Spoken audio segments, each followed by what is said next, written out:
Welcome to the Pub Date Podcast, the show where two book broads discuss what should happen before, during, and after your book publication date. Brought to you by Broad Book Group, with your hosts Vanessa Campos and Jen Dorsey.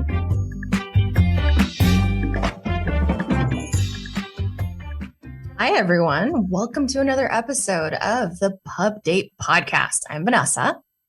And I'm Jen. Hello. Hi. So, Jen, I just want to say happy Independent Bookstore Day Eve. Oh my gosh. It's one of the best days of the year. Happy Indie Day Eve to you as well. For our listeners who may not know what that is, I guess we should explain it. Yes. So every year, the independent bookstores get together and they basically just celebrate, being indies. So it's a big movement, and, Indie Bound, which is produced by the American Booksellers Association and bookshop.org, put on this event where we try to get as many people in through the doors of independent bookstores. So yes, we all have Barnes and Nobles in our backyard and Books A Million, but you know what? There's a lot of independent bookstores out there that are providing curated lists for people that are in the neighborhood. So I'm really excited about it. Jen, do you have a favorite bookstore? I do. Where I am locally, which is very near St. Louis, I have two that I love. I'm on the Illinois side of the river. So I go to Afterwards Books in Edwardsville, Illinois. They are great. We love them. They are still operating on curbside and porch pickup right now, but we're trying to throw some business their way. And then in the city in St. Louis, I love Left Bank Books. They're absolutely fantastic. And then I'll also give a shout out to a cute little children's bookstore called I See Me, which is great as well. They do a lot of books for Black and brown kiddos, and just have a really great presence there and do fun stuff and fun events. So we have more, but those are my top three. Well, that's awesome. What about what about you? Near me, a lot of independent and used bookstores closed during the pandemic, which is really sad. So what I've been doing lately is I've been going to bookshop.org, and I've just been buying.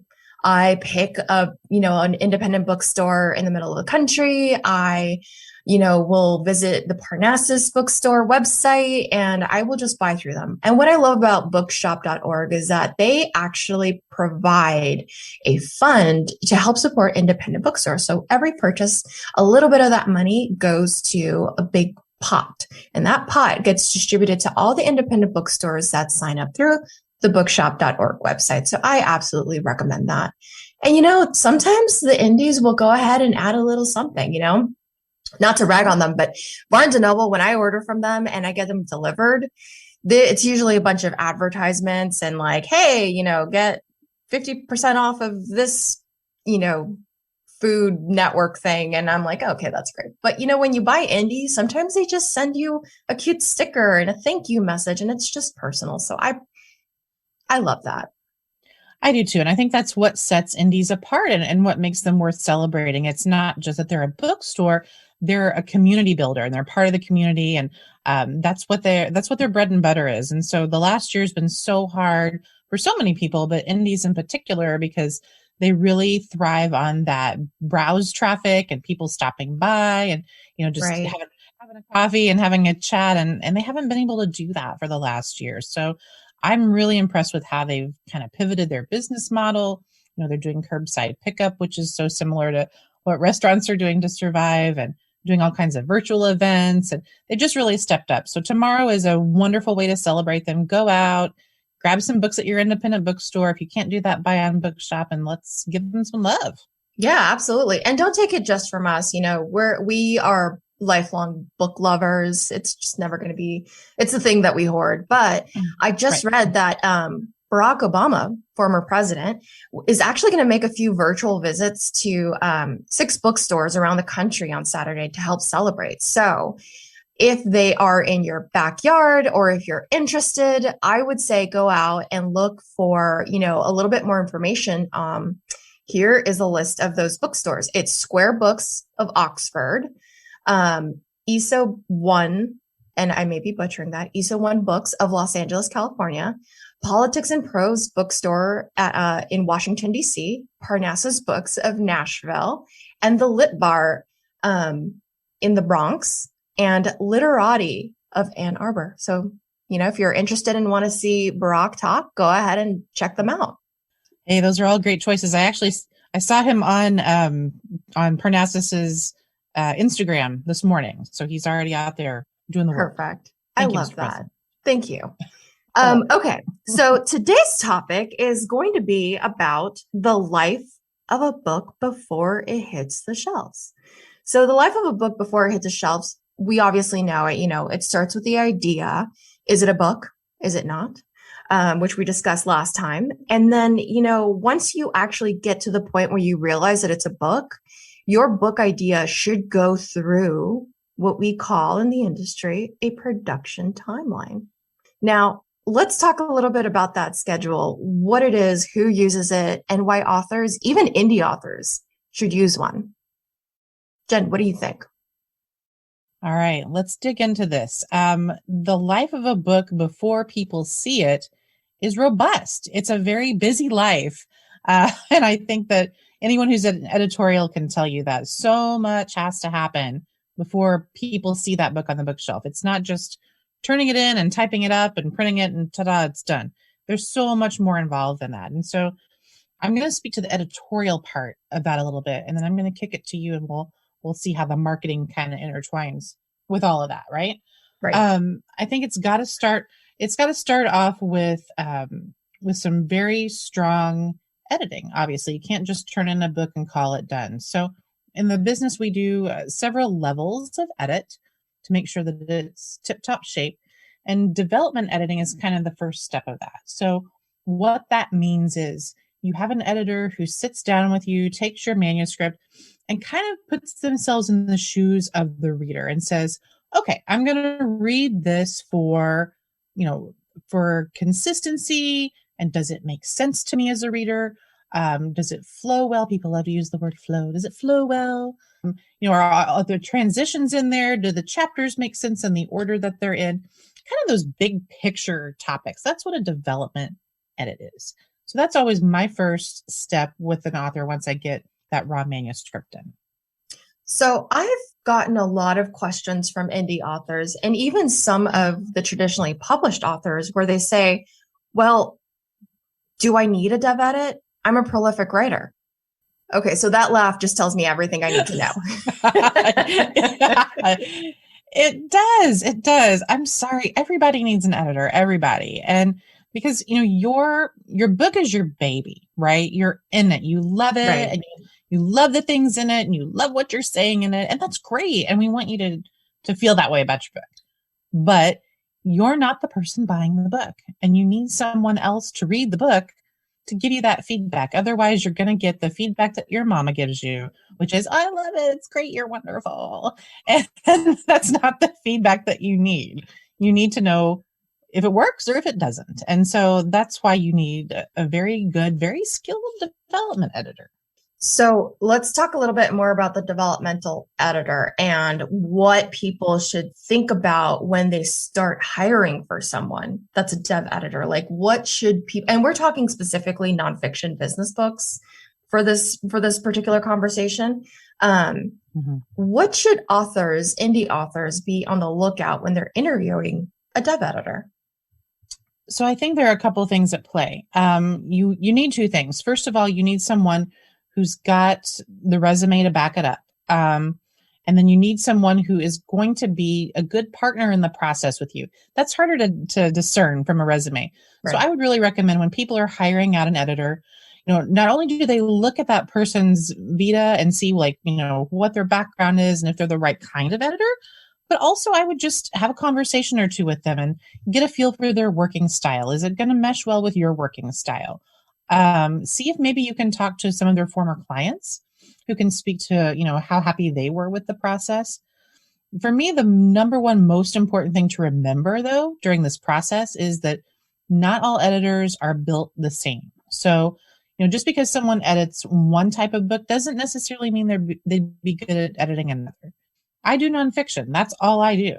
If you give me a romance novel, I'm not going to know what to do with your book. I'm not your girl in that case. So really kind of discern it that way and say, okay, is this person a good fit, not only in terms of resume, but in terms of just the spirit of how they work and the topic area that they work in.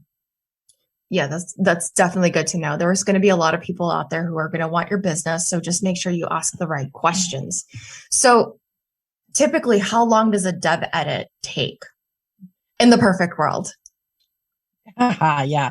Well, I think that really depends on what your goals are. So, if you are really hoping to, crank your book out and get it out in the market, your goals are going to be different. If you got a little bit more lead time, then that's good. I personally like to do about a 6-week turnaround. So I have the book for a couple weeks, make my comments, I send it back to the author. They have it for a couple weeks to marinate on the suggestions that I've made. And then we use those last 2 weeks to go back and forth a little bit more, just to make sure that all the I's are dotted, the T's are crossed, and that, we get the book into a good place where they want it to be. That's my ideal. But, it depends. It depends on what your goals are. So let's stick to that. I like 6 weeks. That's a really good timeline. Okay, so once you're done with the dev edit, what comes next? Yeah. Once you get through that dev edit, then you get more granular, and then you're going to go into more of a copy edit phase where now you're looking less at what the big picture stuff is. Now you're narrowing down. So kind of think of it as a funnel. You're doing the big stuff at first, then you're going to narrow. So on the copy edit, you're going to be working with the author on doing line edits, so sentence level stuff, paragraph level stuff, making sure that transitions are clear, making sure that all the citations are correct if you've got anything you cited.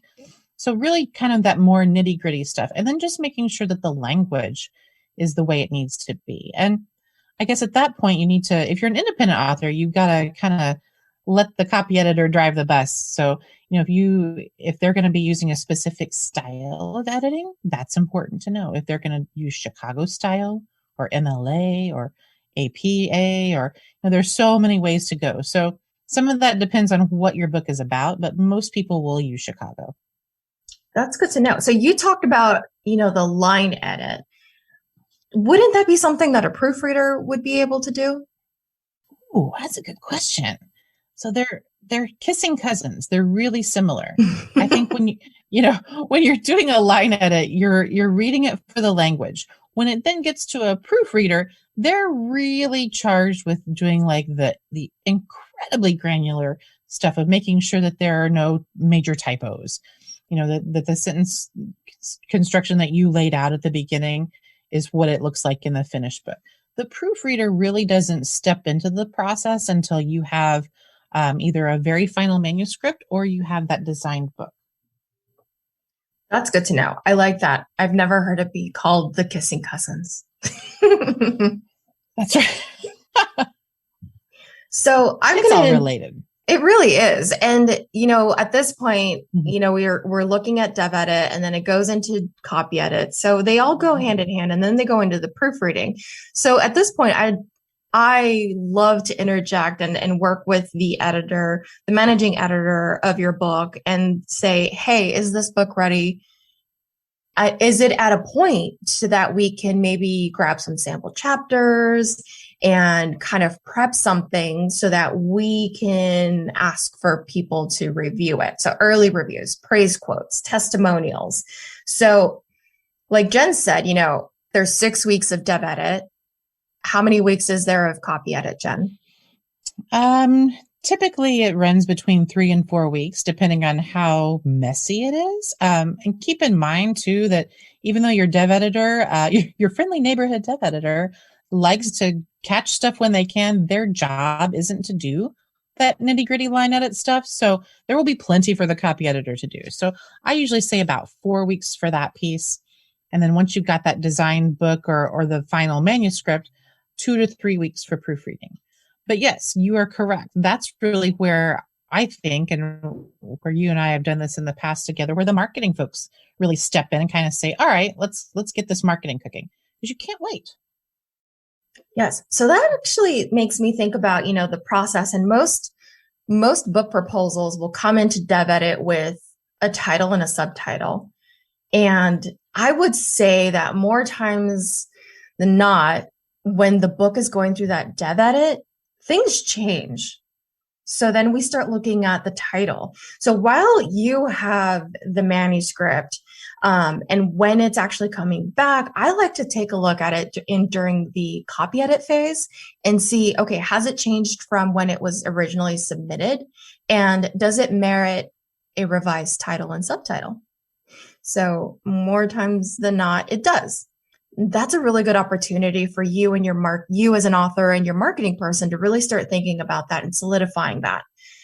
During this time, it's actually a really good idea to start taking a look at competitive titles and seeing what their covers look like, what's already on the market. So that's, I come in through the back door and I say, okay, well, Jen is working on your manuscript. Let's you and I, you author and I talk about your title, your subtitle, because more often than times it's going to suck the first time you bring it to the table. Sorry. And your cover, and these steps are really important because one of the things that I'm thinking about is, do independent authors really need to follow this schedule? And, for me, from a marketing perspective, I've worked with both, traditionally published authors and independently published authors. And I would say, if you're an independently published author, why wouldn't you hold your standards as high as the big five? I'd say just do it, and having this publication schedule will also allow you to see what it looks like on your calendar and be able to say, hey, I have, I'm writing a book and this is the title and I'm, we're getting close to it. And here's the cover reveal and we're getting even closer to it. Here's a few praise quotes. So it allows you to do a lot of those little marketing pieces while people like Jen, who are really the book doctors of, you guys do all the heavy lifting. I'm just kind of, borrowing from what you are doing. So those are really good opportunities during, your downtime as an author during the editorial process. So I love working alongside a great editor like Jen, to be able to do that. It really is. It's like a hand-in-hand process. Okay. Yeah, for sure. For sure. And, I think too, the point you made about stepping in and kind of rethinking that title and rethinking that cover and that subtitle, those to me are like, even though we're talking about the words that are being used in the book, it's really the inside of the marketing person that you hire or the marketing team that you have to make sure that, those elements are tip top shape, because you guys know you're the ones out there doing the footwork. You're the soldiers in the field looking at the books on the shelf. And to me, that's such an important part of the process that you cannot overlook. I agree. So a few more questions about the editorial process for you, because these are questions that I get asked all the time. Okay. Get it. Do we need a fact checker? Ooh, you know what? I hate to be wishy-washy, but it does depend on your topic. If you're doing nonfiction, though, which is what we're talking about here, I say yes. And let me preface that by saying, don't go spend like thousands of dollars on a fact checker, but you do need to have someone other than you go through your manuscript, make sure that everything that you're citing is correct, make sure the people that you've mentioned, their names are spelled right, that their titles are listed correctly. If you have anything that requires getting permission, which is a whole other show that we'll have to do sometime. Like, what do I get permission for? What don't I? I think you need someone to help you identify those elements and, what they are. So yeah, to me, a fact checker is money well spent. You could even get a college intern to do this for you. Just someone who's adept at using the internet and knows how to do some research and knows what they're looking for. It's really, really important to have for nonfiction. I agree. And just, putting this out there, I know that, this has become a trend, but this is me, talking from my journalism background. Wiki is not a resource you should use ever. Ever. Ever. Ever. Okay. Well, with that being said, talking about resources, do I need a bibliography? Do I need a resource section? Ooh, fantastic question. Footnotes too. I get that all the time. Oh. I personally dislike books with footnotes. I don't want to read more on top of what you're already saying, but that's just me. Right. No, I agree. If you are doing a very academic book, or if you're doing something that's kind of very jargony or very in the weeds of an industry specifically, then I would say footnotes are great and you should use them. But if you're doing a book that, is a little bit more consumery, in other words, it's something that I'm going to go and find on the shelf at my local indie on Saturday, Independent Yes. Bookstore Day, then I don't think that you want to have a heavily footnoted book, because you're right. It slows down the reading process. So great for research, not so much for something I want to read on the weekend. So I would avoid the footnotes. Okay. That's good. I don't know. I agree with you. I don't like footnotes. I'm a big believer in, if you're going to define something, we can make something really nice on the page, stylize it as a call out where it's like you're using this jargon, and we can add the little description over here in the top corner of your page. I prefer it. It's easier. It's quicker to read through.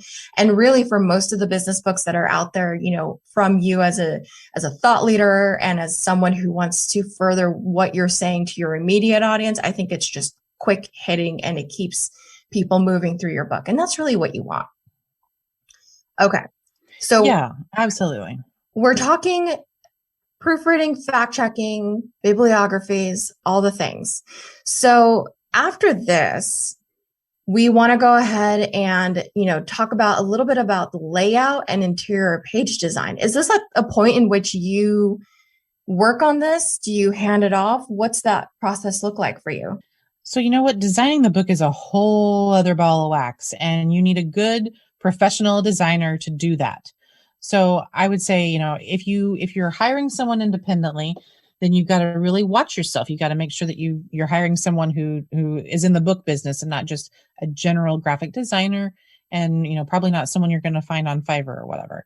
You got to have someone who's in the business. So really the editor and the designer work hand in hand at that point, and the marketing as well. I mean, to kind of speak to what the inside should look like and make sure it's got the same feel as the cover, make sure all of those elements kind of are cohesive together. I agree. Finding the right person who has done books for a traditionally published author is really good. You want to make sure that your book stands out there and it doesn't look like you hired, a college student. I'm not saying college students can't do it, but it takes a lot of training. Okay. So we've talked about the developmental editor, the copy editor, the proofreader, the fact checker, maybe someone even who comes in and gives your book another proofread. So that's at least 5 people. So, that's a lot of interviewing process that you're going to have to do as an independent author. Now, not tooting our own horns here, but you want to work with an editor like Jen, who's been doing this for a really long time and has her own resource. She has a pool of people that she can just tap and say, hey, I've got this book project and it's about marketing. And she knows that that person has, edited a marketing book. She has people who have done indexing. She has people who have done fact checking. And you know what the nice thing about, working with someone like Jen is that it's all in-house. So you only have to talk to Jen. You can absolutely go out and find people. Fiverr is out there. We're not knocking on those. There are some really great talents out there who are trying to get started. But, looking for and doing your research and looking for somebody like Broad Book Group that has all of these things under the one umbrella is really a time saver. So I suggest checking out our website, broadbookgroup.com, and, seeing what we can offer. One of the things that we're going to start doing is we're going to start working on some courses to help people like yourself start writing and editing and get the ball rolling. If you're not ready to work and get that book out there, maybe it's just not an idea, not an actual book. It's just an idea. We're going to be rolling those out later on. So just make sure that if you don't want to work with a Broad Book Group, that you're asking the right questions, like Jen mentioned earlier. It's very important. You want to make sure that you're producing something that's really wonderful and that is going to compete with a HarperCollins. And there are some really good people out there that you can find. Any final thoughts on that, Jen? Yeah, well, hey, thank you for all the kind words. That's so nice. And obviously I feel the same about you. You're the marketing guru here. Who better to speak to the marketing issues than Vanessa, because she's marketed a ton of books. So, I think that as long as you are very clear on what your goals are as a writer, that'll really help you drive the bus here on who you bring in to create your team and who you hire to help work on your books. So we should come up with a little checklist. We should do that. We'll come up with a checklist and we'll put it out on social or put it on our website, kind of covering some of the stuff that we talked about in the pod today. And so that's all the cool stuff that has to happen before you launch the book. And then launching the book is a whole other thing. That's a whole other show. That's a whole other topic. And we'll get into that next week, or not next week, in the next podcast. We're gonna turn the tables here, and Jen's gonna give me all the hard questions. So we're gonna talk through the same production schedule, but we're gonna look at it from a marketing perspective to help you, identify those really great nuggets that you may not be considering because you're doing editorial work. Absolutely. I cannot wait to put you in the hot seat next time. And yeah, we'll get through all of it for sure. I'm ready. Awesome. Bring it. Awesome. We may need an hour. Let's do it. We may. You never know. Yeah.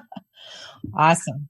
Well, thank you to everyone for listening to us today and tuning in. We really appreciate it. You can find out more about us, like I said, broadbookgroup.com and on social media at broadbookgroup.